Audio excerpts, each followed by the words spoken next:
Hello and welcome. Thank you so much for clicking on today's video and for being here today. So it is summer. Summer travel has started to pick up. And before you know it, we're going to hit holiday travel, and there's going to be a really busy travel season will be upon us as well. So if you're looking to purchase new luggage for your travel, or if you're looking to upgrade the luggage you already have, in this video I'm going to give you some information to help you pick the right luggage that's going to be the best for you and the best fit for your travels. I will give you an in-depth review of the level 8 carry-on luggage that I recently purchased. So now that it's been field tested, I'm going to give you an honest kind of in-depth review on the pros, the cons, and how this luggage has been working out for my travels recently. I'm not sponsored by any of these products, but as a consumer, this information was really helpful for me when making the choice to purchase this luggage. So I want to make sure that I just give you some of that good information so you can find one that is the best fit for you. I'm going to start with a little bit of background on why I was in the market for a new set of luggage and why I landed on this one in particular. And then I'm going to give you some luggage buying tips. So things that you definitely need to look for when you are purchasing a new set of luggage, whether it's a carry-on or a whole set. So for this one, I did not purchase the whole set. I just purchased the carry-on, so that's what my review will be on. So my suitcase journey actually begins around 20 years ago. When I was in college, I bought a luggage set. I was in Target and I came upon a luggage set. So I think it was a 5-piece set on clearance, and it was only about $17. So it was perfect. I didn't really necessarily need one at the time, but it was this really pretty purple luggage and it was on sale. It was only like $17. So it fit the broke college student's budget perfectly. So I couldn't pass it up. Turns out that luggage set ended up being my go-to luggage for the next about 20 years. So it came with a big check bag, the large check bag. It came with a carry-on, and it also came with a smaller case and as well as a DOP kit, so the small toiletry kit, which actually is the one that I still use today, and I love it. I love the color too. It was night bright, light powder purple color, which was great because on that there's so much luggage that look kind of like mine, so I could tell mine apart right away just based on that color. So fast forward to about 2 years ago when I had started traveling quite frequently, and that was the luggage that I was using. So that carry-on was my go-to, and it was great. It was solid. It was big enough for everything. It was fit in the overhead, but it ended up breaking. So it was still usable, but the little leg at the bottom just broke off. So I could still use it as a luggage, and I was still using it for quite a while, but it would tip over. So it wouldn't stand up straight, especially if I had anything on it. I had to lean it against things. So for a while, I was actually using my husband's luggage set. So this is just the standard black luggage. This is a great one as well. I will, if I can find it online, I will link it. But what I really liked about this one is it had pockets in the front where I could easily just put in my passport, driver's license, my phone. I can access little things that I needed. So it was a really great suitcase. Some of the things that I didn't necessarily like about it is the 2 wheels at the bottom rather than the 4 wheels. And it was not super wide. It was definitely wide enough for what I needed, and it fit in that overhead, but my heavy backpack didn't really fit on top of it. And then having 2 wheels, I kind of had to lean it over, and it got really heavy. It does have the clip here for the bag on the front. So it's been a really good suitcase, but I did want an upgrade. And specifically, I wanted a suitcase that had a lot of those features. So the 4 wheels at the bottom so it could easily be pushed. I wanted it sturdy and wide enough at the top so I could put my backpack on top. It got to be really heavy carrying it around with the laptop and all the water bottles that I was carrying. So I was in the market for a new one, and I figured it was time. I had kind of looked around for a good set of luggage, and I had found a lot of good ones for under the $200 range, so the $100 to $200 range. I wanted to keep it kind of under $200. And the level 8, I heard about the level 8 and just kind of watching the review, so it kind of piqued my interest. So overall, it's been a great bag, and I'm going to talk to you about some of the pros and the cons of this bag using it so far. So it's been to several different places with me. It has really gotten that field test, so I'm going to let you know what I like about it and what I don't like about it. So pro number 1, and really for me this is a pro, and it might not be a pro for other people, but is the look of the bag. So what I really like is it's really simple and plain looking. really boxy look. There's no frills. It's got a really nice texture on the front, so it's not that shiny case. But it really is just a simple looking bag. I really, really like that it doesn't have all of those different, it's not weirdly shaped. It doesn't have all of those different textures. It is plain Jane. It does come in a few different colors. I chose the darker blue just because I feel like it's going to show dirt a little bit less. The lighter, they had a really pretty lighter pink, but you know, that tends to show dirt. So darker colors are always kind of your best bet in terms of keeping it looking a little bit clean. And it does have some wear marks already on the outside, but I don't really notice them too much. So those have been pretty minimal. Second pro is the wheels. So it does have the 4 wheels that I was looking for, and these wheels are great. These wheels are really, really super smooth. They have been able to glide really easily over a lot of different surfaces. You know, some of those airports have that really different types of carpet and hardwood, and then outside on the gravel. So it's definitely been really easy to push around. It's been really, really sturdy. Also the handle. So the handle has been really sturdy. It's got minimal wiggle. It's really easy to move it up and down, especially when I am moving it from pushing it to that overhead bin.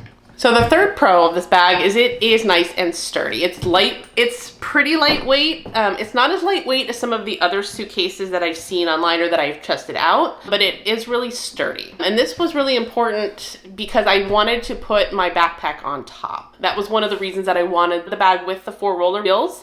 Just to make it easier, I didn't have to carry it around in my backpack. I could access, not having the front pockets on this one. That was kind of a necessary thing for me because I wanted to be able to grab things and put things away really easily if I had a purse or a backpack on top. So it is really sturdy. It can carry that heavy backpack really well. And it doesn't feel like it's weighed down, or it doesn't really significantly feel like it makes it harder to push. Pro number 4 is the inside pockets. This older suitcase has the elastic, and most of these the hard-sided suitcases have those elastic that kind of snap in the middle. And those are necessary to hold in all of your items because you are opening it from the middle. This one has zippered pockets, which at first was a little bit, I was worried that it was going to be a hindrance as it wouldn't hold as much, but that's definitely not the case. There's lots of space within the bag itself, but it also holds everything securely. It zips in, so that way when I open one side or open it in the middle, which is necessary for the hard side bag, which having a hard side bag was an adjustment for me, having the soft side just opening the top, but it's made everything really secure. I don't need to worry about things moving around too much or falling around when I open the suitcase. So really, really secure pockets inside, and it does feel like it's really, really good quality mesh. The next pro for this bag are the handles. They have handles on the side, so the long side as well as the top. So if I carry it two-handed, if it's laying here on like a belt, or if I'm picking it up from the side, I have that nice secure ability to pick it up and not have to grab it, not have to find a place to grab it anywhere else. So I really like having both of those handles. Another thing I like about this bag is it has these little nubs. So what these do is it allows you to lay because there's a handle on this side of the bag, you're gonna need to lay it down on its side. So those nubs allow for the bag to be laid down, and it's not going to scuff the side. So that's another really important thing to look for. And these are nice and sturdy and big enough to make sure that that bag is not touching the ground. And these handles are awesome. They hold flush against the suitcase, which again kind of adds to the aesthetic and really nice aesthetically clean, but they are flexible and they are really strong. So when you pull up, they kind of slide out on the outside. So it's really easy to grab, and it gives me that nice secure hold. So I really, really like these handles. I like having two handles, one on the side, one on the top. So that's been a really, really big pro for me. Now let's talk about some of the cons that I have found with this particular bag. And the first one is the lock. And it's not because the lock is bad or it's the bad quality. And again, this really just is more of maybe a personal con for me, but the positioning of it. Having a lock on this bag was not a deal breaker. I know that I did want to have the option to be able to lock the bag. The position of it, and it's kind of stationary on the bag itself. So it means that I have to fumble with the zippers and I have to position them just in the right place to be able to lock the bag. So when I'm closing it up, I always have to keep that in mind, and that's an extra step if I do want to lock my bag. The lock is nice and secure, and it is a TSA approved lock. So the lock isn't bad. It does give me the option to lock the bag with the zipper or on the zipper, so that way I can position them anywhere I want on the bag.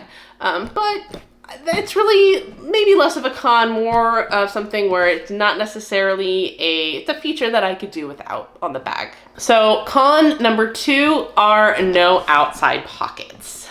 They do have a version of this bag that's for sale that does have an outside pocket that has a separate zipper. So this is a great feature where you can put your laptop, you can put any materials you need to. For me, I chose for the solid bag because I am able to have a backpack and have everything, and I really like to put everything in one place rather than having some things in my bag and some things in my backpack that I'm carrying with me as well. Although I opted for the one that did not have the pockets, and partially this was just because I wanted everything in one place and not multiple pockets to have to worry about putting things into. Did really enjoy having the small pockets here on this older bag. So again, just small things, maybe a charger, phone, ID, maybe an iPad, since sometimes my computer fit in here as well. Small pockets like that I think would be a nice addition, or really the only thing about this bag that I am missing.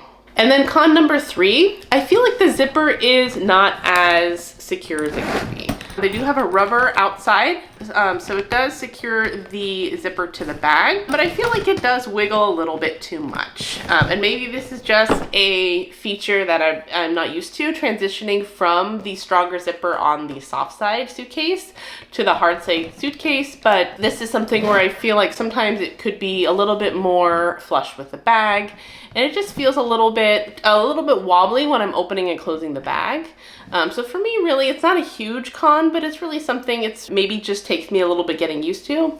But it is a small con with this bag that I have noticed so far. Now I'm going to provide you with a guide, some tips for things to look for, and a buying guide for if you are looking for a new suitcase. First and foremost is the wheels. So the suitcase should be able to, if it has those 4 wheels, even with the 2 wheels, it should be able to glide really easily, even on fairly low carpet. You want to avoid having those shopping cart wheels on your suitcase, where it's harder to push, doesn't glide over surfaces, and it's a little bit crooked, right? Maybe one wheel gets stuck a lot more easily, and then it's a little bit, doesn't go where you want it to go. A good test for this is the 2-finger test. So you should be able to, 2 fingers, and you should be able to push the bag across most reasonable surfaces. So obviously thick carpet, probably not going to find that too much across airports and hotels, but maybe test it out on hardwood versus different carpets. You should be able to push it pretty easily with 2 fingers, and it should go fairly straight. You shouldn't have to readjust the direction too much. Next is the handle. So the handles just naturally, they're gonna wobble. It's just the design on the suitcase. But one way that you should always test the handle to see how much wiggle wobble it has. So if it has minimal wobble,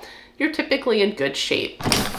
That's going to indicate the sturdiness of that handle over time. And it should also glide up and down fairly easily. So you should be able to just kind of, again, push it.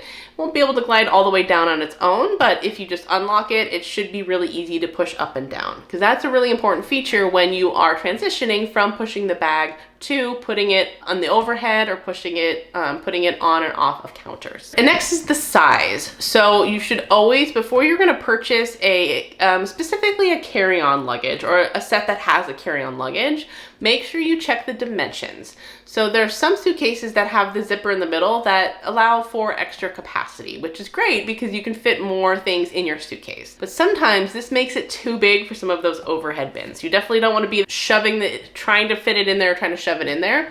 I'm sorry, sir. You're gonna have to check that. I got it. No, I'm sorry. That bag won't fit. No, I'm not. Hey, I'm not checking my bag, okay? And some airlines will make you check it, or they will charge you for that. So you want to make sure that it will securely, at its biggest capacity, securely fit in that overhead. So I would check not only the dimension requirements for the airline that you are flying, but I would check it for multiple airlines as well. They're all going to be a little bit different, so that's something to consider as well. But always make sure that you check. You can look it up online on their website. And then next is locks. The The lock is definitely, at least for me, it's not a deal breaker. If I don't have a lock, most suitcases will have the ability to lock. I recommend that you do look for suitcases that have the locks either built in, like this one does on the top, or on the zippers. They will have a slot here where you'll be able to fit a lock. And always, if you are going to buy a bag, make sure it does have, if it's built in, make sure it's a TSA approved lock.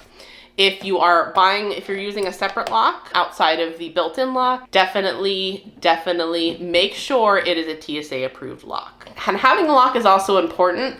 Most of the time I don't use the lock because it is a carry-on, and I have it with me. However, sometimes I decide to check it last minute or have to check it last minute. I want to be able to have something that's really easy and ready to go. So built-in lock is nice because I don't have to worry about having a separate lock.